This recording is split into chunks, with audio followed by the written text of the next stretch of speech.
So time, we all want more time. And why is that? But you look at other people and you think, wow, she gets so much done with all that time that she has.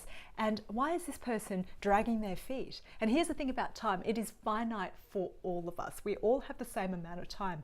And one of the key things about time for me, it all comes back to energy. When you feel so alive, so joyous in yourself, so free and so much energy coursing through your body, you can actually become so much more productive. You can become much more focused and you can become much more passionate to do what you need to do in the time that you have. So with energy, we divide energy into three parts. So physical energy, mental energy and emotional energy. And all of these parts are super, super, super important to keep the full health and vitality of our being going so that we can then be in top form. So physical energy, a lot of us eat on the run, a lot of us chow down our food, we think we're eating nutrients, and a lot of us are run down by stress. And what we're doing is we're not exercising, we're not doing all the things that we know are good for our health and vitality, and we're not treating our bodies as the temple that they should be. Because here's the thing, our body is a vehicle that we are able to enjoy life through. And hopefully this vehicle can last us until we're in our 80s, 90s. And we want to be in peak performance for it. But a lot of us are twisting ourselves into weird positions in our dental chair. We're contorting ourselves for our patients. We're constantly eating on the run. We're eating food that we may think is nutrient dense, but unfortunately the stress and the eating on the run has not created the amount of acid and pepsin that we need to digest our food. So it's just fermenting and we're not getting the nutrients. We're not drinking properly. We're not drinking enough water. We're not getting fresh air. So just going back to generalize good old health and nutrition that we all know, that we've all learned, and we're not looking after ourselves. So put yourself first, because without this vehicle and without looking after it, then we will not be able to carry ourselves through our world with energy. So that is the physical energy. Treat your body like a temple and I promise it will pay dividends.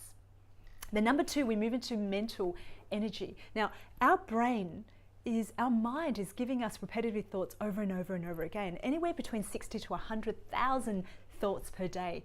And the crazy thing is the second day, 90% of those thoughts are repeated. So what stories are you telling yourself right now? Are they empowering stories? Are they stories of optimism and positivity? Or are you telling yourself stories of anxiety, pessimism?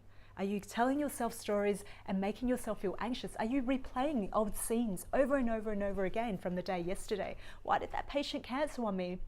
Maybe they don't like me. Why did that nurse give me attitude? What's her problem? And then you're starting to stew over and over and over again. So here's the thing.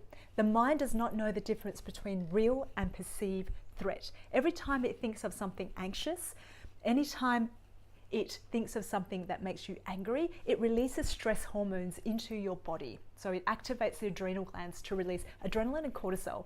And your body thinks it's in flight or fight mode, survival mode. And as a result, it is literally zapping up all the energy in your body, because it is using all of that energy. Instead of digesting your food, immune system, reproduction, it is actually moving all of that energy into fight or flight, into our nervous system, because it thinks we are under threat. And the only threat that we are under is actually the threat that is in our head right now.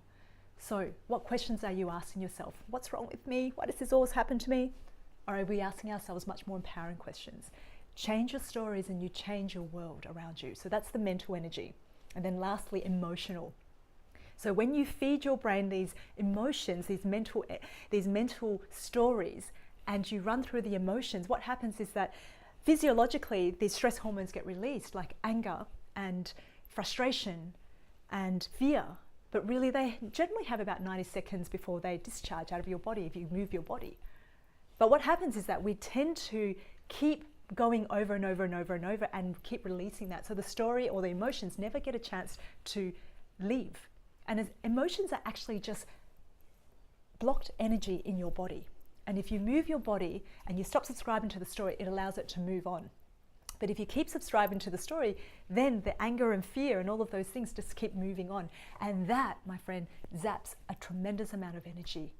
So one part of getting much more time is to get way more energy. And how you can do that is start looking after and flossing your physical body, flossing your mental health, your brain, and then flossing your emotional. And with the emotional body, what I tend to say is, right now I'm feeling this way, ... and that's okay. Don't subscribe to the story. Allow the feeling to move and it will move on.